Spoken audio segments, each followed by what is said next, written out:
Hey guys! Jet here. Welcome sa panibagong episode ng Spook Talks.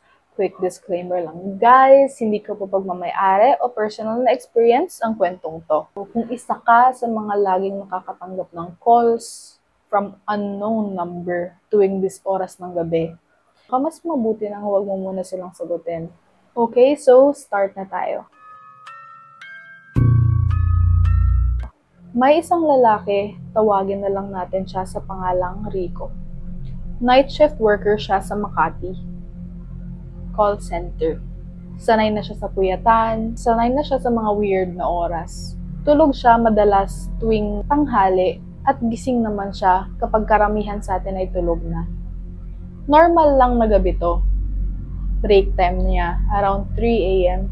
Umupo siya sa pantry at nag-i-scroll ng phone nang mapansin niyang may tawag. Number lang, walang pangalan, unknown, hindi pamilyar yung number. Hindi niya sinagot.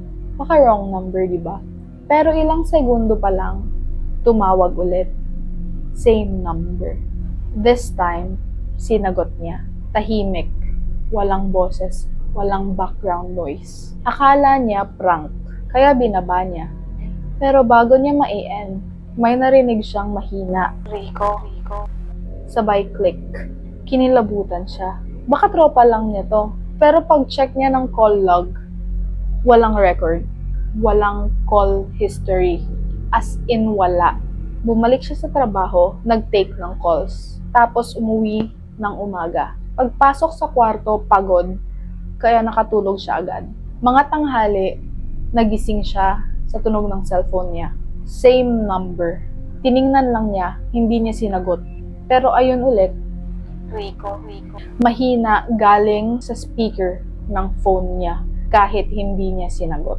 Binaba niya agad. Tinurn off niya yung phone niya, nilapag sa mesa, tapos itinulog na lang niya ulit. Pero bago siya tuluyang makatulog, narinig niya ulit. Hindi na galing sa phone, galing sa bintana niya. Mahinang boses, halos pabulong. Rico, sagutin mo naman. Pagdilat niya, may anino sa bintana. Pero, nasa 16th floor siya. 16th floor. Walang balcony, walang posibleng tao doon. Dahan-dahan siyang lumapit. Wala. Pero may naiwang foggy marks sa glass na parang may huminga sa labas. May isang kamay na nakadikit. Tapos, basa pa. Kinabukasan, sabi ng guard, may incident kagabi. Isang lalaki raw tumalon mula sa 17th floor. Ang pangalan, Rico. Same building, same unit number, pero ibang tower. Simula noon, hindi na nag-overtime si Rico. Binago na rin niya yung number niya. Pero minsan, kapag 3 a.m. na ulit, may tumatawag pa rin. Walang pangalan, walang record. At kapag sinagot niya, mahinang boses lang ang maririnig. Wala ka bang naririnig? Nandito pa ako. At doon na nagtatapos ang ating story. Minsan kasi, hindi lahat ng tumatawag buhay pa.